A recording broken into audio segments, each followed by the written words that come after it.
You've probably noticed that most CEOs and higher-ups in a given company are men. And those women who do make it to those positions aren't really given the recognition they deserve. Why is that? Where does it all go back? What can we do about it? That's what we're going to explore in today's video, the issue of the glass ceiling. Here at The Advocate Who's Autistic, I, Laura Youngblood, who am on the autism spectrum, post video essays on a wide variety of topics having to do with the culture and world we live in. After we peel back the many layers of the glass ceiling, go to my channel page and check out some of my other content. If you find it's worth joining my sociological video essay library, come back and leave a comment saying, "I subscribed." We're going to start by defining what exactly the glass ceiling is. According to the U.S. Federal Glass Ceiling Commission, the glass ceiling is the unseen yet unbreachable barrier that keeps minorities and women from rising to the upper rungs of the corporate ladder, regardless of their qualifications or achievements. For a glass ceiling to exist within a particular company, 4 qualifications must be met. The first is that there must be a gender or racial difference that is not explained by other job-relevant characteristics of employees.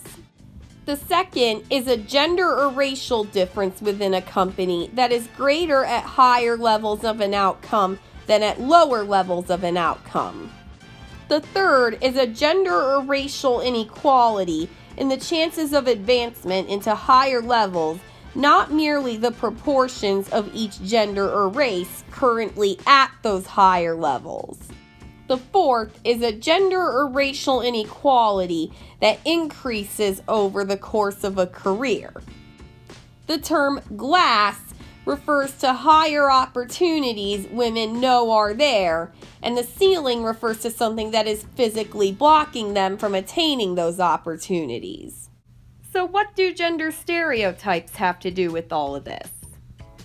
We're living in a time where, unlike in days past, males and females have the same educational opportunities. In fact, many universities report having more female students than male. So the glass ceiling isn't a matter of women not having the education or qualifications to have higher level positions, but what does bar them from these things? Well, the number one factor's gotta be the assumptions employers make about female applicants, even if they're only subconscious. I think they're hesitant to hire someone who they perceive to be emotional or aggressive, which they believe most women to be. Another stereotype about women in the workplace is what's known as the gender status belief, which claims that men are more competent and intelligent than women. When men are the ones with higher ranking positions, men are expected and believed to have more work-related qualifications and thus are the ones who get hired for these top positions.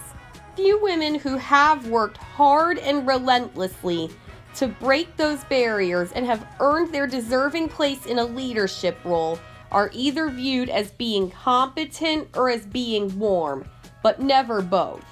This is because the idea of a successful woman is stereotyped within the idea that she must be a ruthless, competitive, cold person, whereas a woman of warm and caring nature will be perceived as not having the right skill set for leadership and progression because apparently she doesn't have what it takes. In addition to a glass ceiling, there's also a glass escalator. This refers to an advantage men have when they enter fields that are traditionally female-dominated, such as nursing and teaching.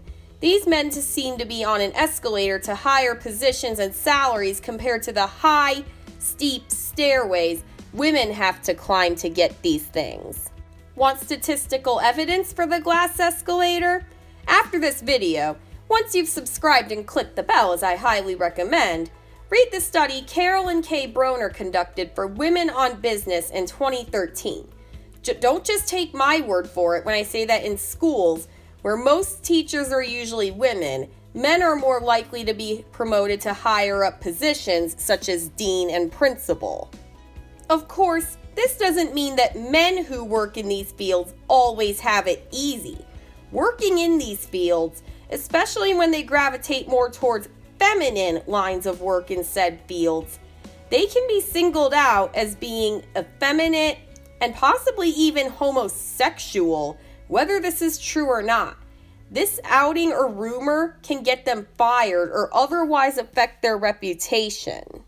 If the ceiling's made of glass, the floors are pretty sticky. An addendum to the glass ceiling. This is basically the idea that due to institutional sexism, women are even less likely than men to even begin to work their way up the occupational ladder. Rather, they're more likely to just stay at or around the entry level. Most of this has to do with discriminatory patterns all too common in the workplace, which limit women's upward mobility and place invisible barriers to their career advancement. Now on to the frozen middle. Hence its name, the frozen middle hones in on the slowing, verging on halting, of the rising up on the corporate ladder of women from middle management. Originally, the term referred to the resistance corporate upper management faced from middle management when issuing directives. Due to a lack of ability or drive in the ranks of middle management, these directives do not come into fruition, and as a result, the company's bottom line suffers. Due to the growing proportion of women to men in the workforce, however, the term frozen middle has become more commonly ascribed to the aforementioned slowing of the careers of women in middle management. According to a 1996 study entitled A Study of the Career Development and Aspirations of Women in Middle Management, much of this has to do with women in upper management do or do not assimilate into the masculine-leaning norms of such positions. Simply put, if a woman wants any chance whatsoever of reaching a position in upper management, she has to act more like a guy. And let's be clear, in this context, this means assertion and aggression, and usually toward customers at that, a thick skin, and not even the slightest expression of emotion. What's even worse about this is that as the ratio of men to women increases in the upper levels of management, women's access to female mentors who could advise them on ways to navigate office politics is limited, making it all the harder for women to reach the higher rungs of the corporate ladder. Now let's talk about the second shift and mommy track. What makes this all the more preposterous is that when you take a closer look, you see that women have a much greater workload than men in the same position. That's just when you consider that when women get home from work, women tend to spend more time doing household chores than men do. Don't believe me? Look up any kind of study on this. You know those parts of a job that are basically the same things wives and mothers tend to do, but in the workplace instead of the home?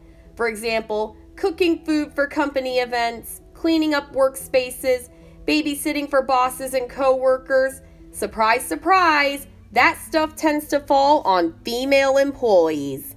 You'd think this would prove women to be fit for higher up positions, but because the second shift they're working by doing this seems to mean nothing, it doesn't even get noticed. And when it is noticed, it's used as an excuse to keep women on the rung they're on. Many women, whether consciously or not, take the mommy track to some degree. The mommy track is pretty much what it sounds like, disregarding one's career or professional responsibilities in order to satisfy the needs of a family. There is research suggesting that women are able to operate on a part-time professional schedule compared to men who work full-time while still engaged in external family activities. But what this research really gets at is that flexible work arrangements allow the achievement of a healthy work and family balance. Women don't have to choose between family and career if they really want both. If we resolve these glass ceiling issues, they'll have an easier time finding a healthy balance. That way, women can make equal, valuable contributions to their families and to their workplaces. After all, families are the basic unit of society, and businesses with happy, productive employees are crucial to a thriving economy. So what can be done about the glass ceiling and the issues surrounding it? Breaking the glass ceiling is going to take many efforts on both individual and organizational levels. In fact, that's the only thing that's broken the glass ceiling to the extent it has been at this point. Even though the glass ceiling has been built and maintained by factors outside of their control, there are initiatives women can take to break it, or at the very least, slowly chip away at it. One of the most prominent is networking efforts. Establishing intensive connections within and outside of an organization can contribute to better interpersonal understanding and reduction of negative stereotypical views of women, and thus achieving career advancement in return. Sure, this is time-consuming and not always straightforward, and domination of workplaces by particularly powerful men is an even harder nut to crack with networking. But if we really try and don't give up, it's a good first step. Women can enhance their social capital and promote their professional images through mentoring. Mentoring in this context means a senior with advanced knowledge, skills, and experience helps a junior through career and psychological support. A supportive supervisor or mentor can enhance the opportunity of being appointed to the critical roles and increase the probability of actual promotions through temporary promotions. Female mentors tend to be sympathetic and understand about women's challenges and emotions in the battle of promotions. However, this benefit can only be realized when female mentors reach relatively high-level positions. In fact, it is difficult for women to receive mentoring from the same gender since there are fewer senior management positions occupied by women. As I mentioned earlier, this is both a cause and effect of the glass ceiling. If nothing else, women need to not give up on their hopes and ambitions of reaching the top if that is to ever happen. The glass ceiling is just as much a self-fulfilling prophecy as it is an institution formed by outside influences. If we believe we can, we will. But if we think it's hopeless, then it is. Sure, we have to work twice as hard to make it there and meet higher standards than men. And no, that isn't fair. But if that's what it takes and we really want those higher up positions, let's stop the pity party and do what we've got to do. To foster diversity and inclusion of women at all levels, from recruitment to promotions, organizations should establish clear and comprehensive diversity and inclusion policies. These policies should not only outline specific objectives, but incorporate metrics and strategies that serve as guiding principles. To increase awareness and mitigate unconscious bias, organizations should provide diversity and inclusion training for all employees, including management and executives. This training should equip individuals with strategies to minimize the impact of bias on decision-making and team dynamics. But these organizational efforts are only as strong as the commitment of the leaders of these organizations to inclusion and diversity.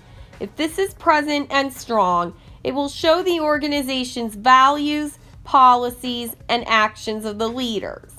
Leadership should be held responsible for achieving diversity and inclusion goals with performance metrics directly tied to these objectives.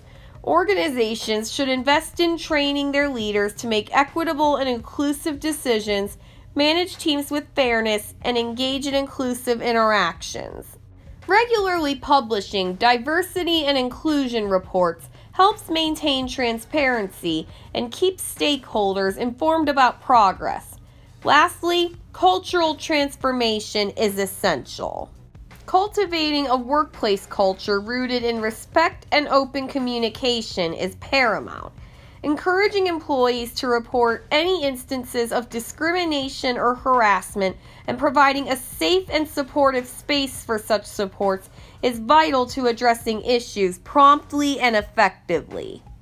In a man's world, when women aren't dealing with one issue, they're dealing with another. If after learning about this one, you'd like to hear about another, click on the left side of your screen. If you want to hear from me on something else, click the one on the right. And of course, for videos about many sides of many issues and aspects of society and culture, go ahead and subscribe to my channel. You can trust it'll be worth it if you enjoyed this video.